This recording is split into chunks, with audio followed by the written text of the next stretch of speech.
Alors, deuxième petite revue, on a ici la toute nouvelle 911 Carrera T. Alors T, non pas pour turbo parce que c'est déjà une biturbo, mais ici pour Turismo. Alors, on va passer en revue déjà l'extérieur. On retrouve à peu de choses près le même design que les 911 classiques. On trouve de beaux éléments aérodynamiques comme ici à l'avant. Et qui est un peu dans une signature, on retrouve les LED de jour intégrés dans la calandre et vraiment dans l'ouïe.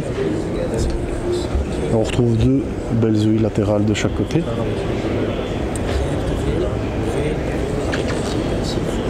Les feux, vraiment toujours dans le style très Porsche avec leur signature ovale au niveau des feux.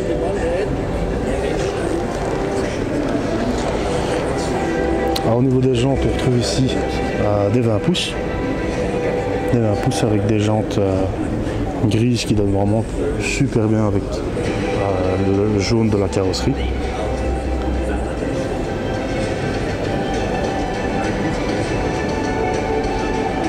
Alors, comme dans beaucoup de 911, on retrouve la trappe à essence à l'avant.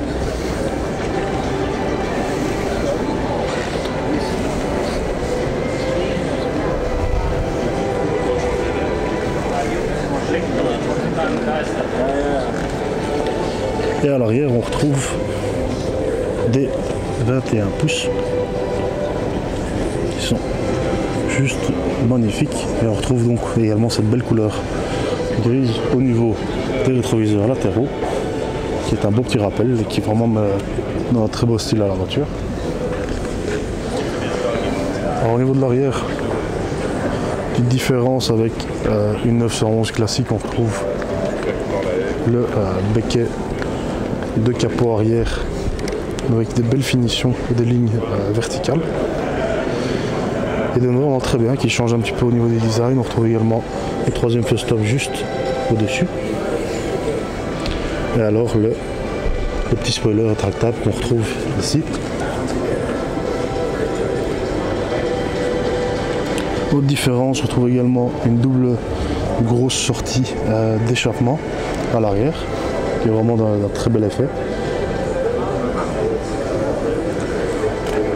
On retrouve également les feux LED, qui permettent vraiment au jour d'aujourd'hui de bien reconnaître toutes les Porsche. C'est vraiment un design vraiment très fin, très propre. Et qui, contrairement à l'ancienne, n'arbore pas la partie centrale du feu.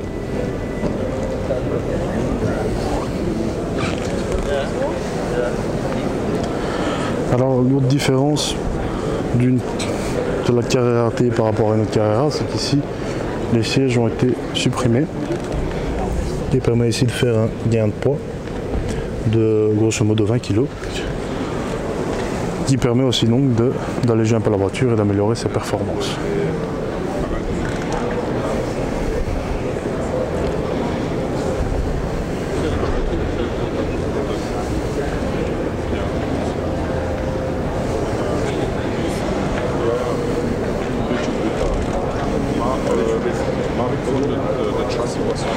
Alors, peut-être jeter aussi un petit peu un œil au niveau des prix.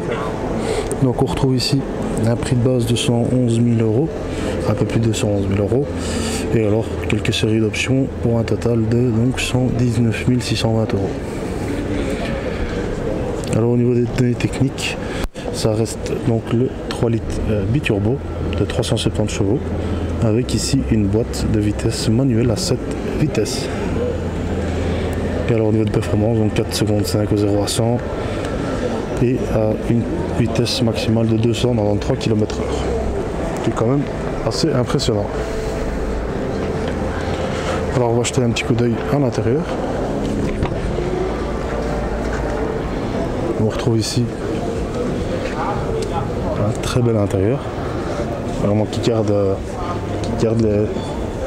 le rappel de la couleur jaune de la carrosserie, avec des petites surpiqûres sur le cuir en jaune également, des bandes laquées noires, vraiment du plus bel effet. Alors également aussi ces belles poignées qui changent vraiment de style, qui sont, au lieu donc d'une poignée classique, on retrouve une bande de tissu jaune, un peu comme des voitures de course. Et c'est le but ici, c'est vraiment d'avoir, on va dire, à mi-chemin entre une voiture de course et une 911 de course et une 911 de ville. Et c'est vraiment du bel effet.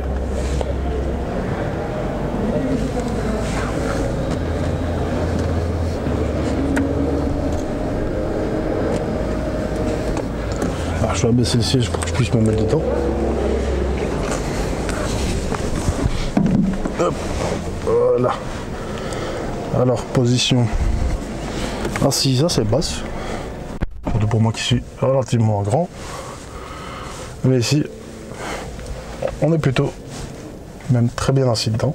Très bas mais très profond dans les sièges, vraiment bien maintenu latéralement pour le confort, pour le virage. Alors de très beaux sièges baquets avec une belle surpiqûre jaune, et on retrouve le 911 aussi surpiqué sur les appuis-têtes.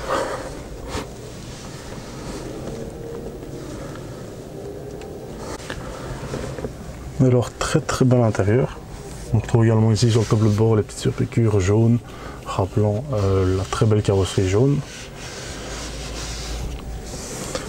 Alors comme je l'ai dit, on a un mi-chemin entre le modèle de course et le modèle de ville. Donc on a ici certains éléments qui ont été supprimés, donc on voit bien que les commandes au volant n'y sont pas. On retrouve simplement la petite molette qui permet de contrôler la configuration de la voiture, donc en sport, normal ou autre.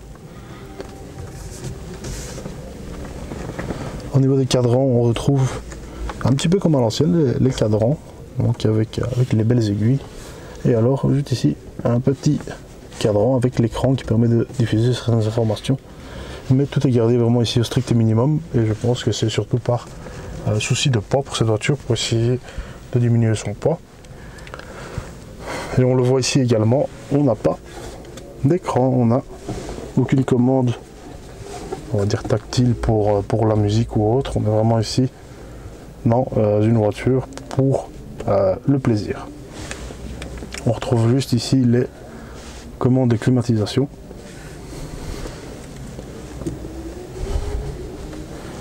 La commande de la suspension pour la fermeté ou non, le traction control, le petit becquet à l'arrière, l'ouverture des valves pour avoir plus de bruit d'échappement, et alors le start and stop qu'on peut éteindre ou alors le laisser activer.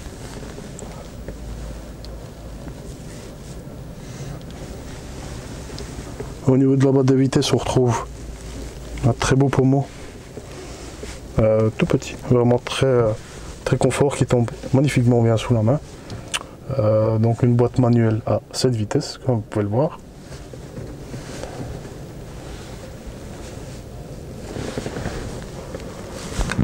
Alors, ici au niveau de la coudoir, strict minimum, vraiment pour donner du poids. Et alors, comme je l'ai dit là tantôt, nous n'avons aussi pas de siège arrière.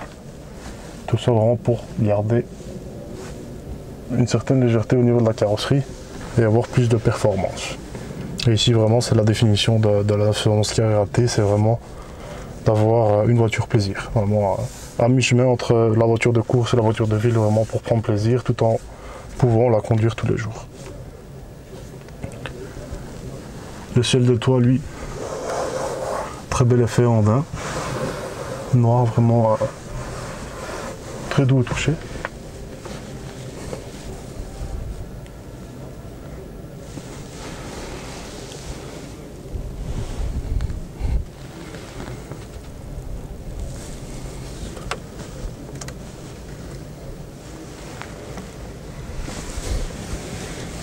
On le retrouve également ici sur la gauche, comme d'habitude dans les Porsche, là l'entrée pour introduire sa clé.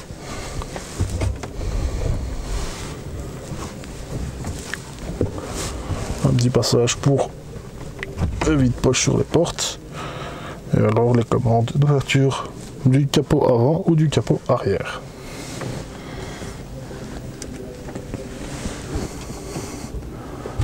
Alors ici on retrouve incrusté dans le tableau de bord des porte-gobelets. Vraiment chouette. Très bien caché, qui permet vraiment de garder le très beau design de la planche de bord de la Porsche.